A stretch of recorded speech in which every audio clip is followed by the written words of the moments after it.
Hey, biology. So this set of notes, we're going to be looking at how and where do things move into and out of the cell when placed into a different environment. So I usually start this conversation off with, has anyone ever put salt on a slug? Okay, we usually get a few chuckles, so I know that some people have done that. But I want you to think about what would happen if I do. If I put a salt or take a slug and put it into salt, what would happen? That's going to shrivel up, right? Because we've put it into a different state. So let's see what would happen and what's actually happening with those cells and where things are moving into and out of that cell. Okay, so the first state that I want to talk about is a hypertonic state. Okay, so there are a few things that we have to look at. Number one, we have to look at what is the normal environment for this cell. So I always use a red blood cell as an example because it's good to talk about a few things even in application of what's going on with the red blood cell. All right, so let's say that our cell likes to be in 95% water solution and a 5% salt solution, NaCl.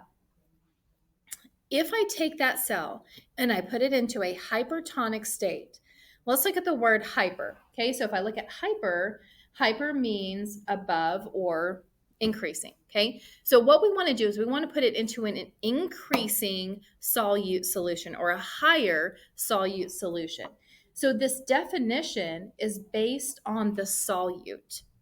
Let's say that we put this into a 10% sodium chloride solution, which would mean that we have a 90% water solution. So this goes back to my analogy of putting salt on a slug. So that salt concentration is higher, putting that onto the slug within those cells. Now we have to look at where the water is going to move. So in a cell, water is going to move from an area of high concentration to an area of low concentration. Remember that osmosis that we just talked about in the notes.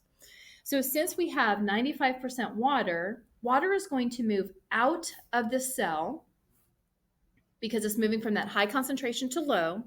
And what's going to happen is that cell is going to actually shrivel up because it's losing water. What we call this is a plasmolysis. So we actually see water moving out of the cell. Okay, so that's what would happen if we take a cell and we put that into that hypertonic solution with a high salt concentration. That cell is going to shrivel up. Okay, now let's move to the next one. The next one we have a hypotonic. Now, if you notice, I made my O really big. Hopefully that will help us remember. In a hypotonic state, hypo as a word means that we have a low concentration. Okay, so hypo or below. So let's go back to the same state. We have 95% water and 5% salt solution, NaCl. We're going to put this into a low salt solution, which would be 1%, which would make that about 99% water. Water is going to move from an area of high concentration to an area of low concentration. So in this case, water will move into the cell.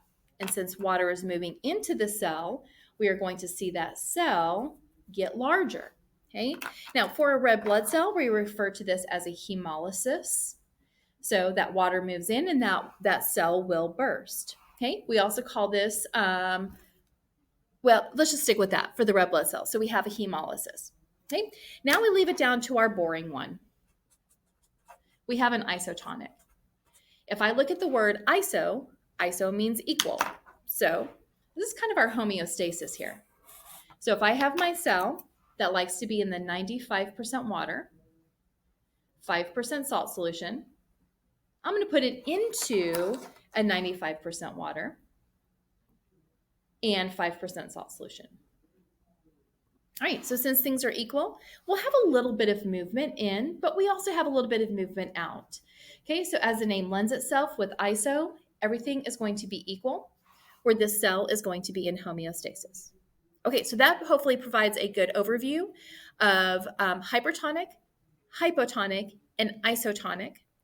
And we're going to see some more as we go into lab. And this is what your lab is based on, because what I want to move into now is thinking about how does the inside of the cell and using all these words compare to the outside of the cell, and then vice versa. So you really just have to look at inside to outside or outside to inside, and then just put all of these words together. So we'll practice that, and you'll be seeing that within the lab.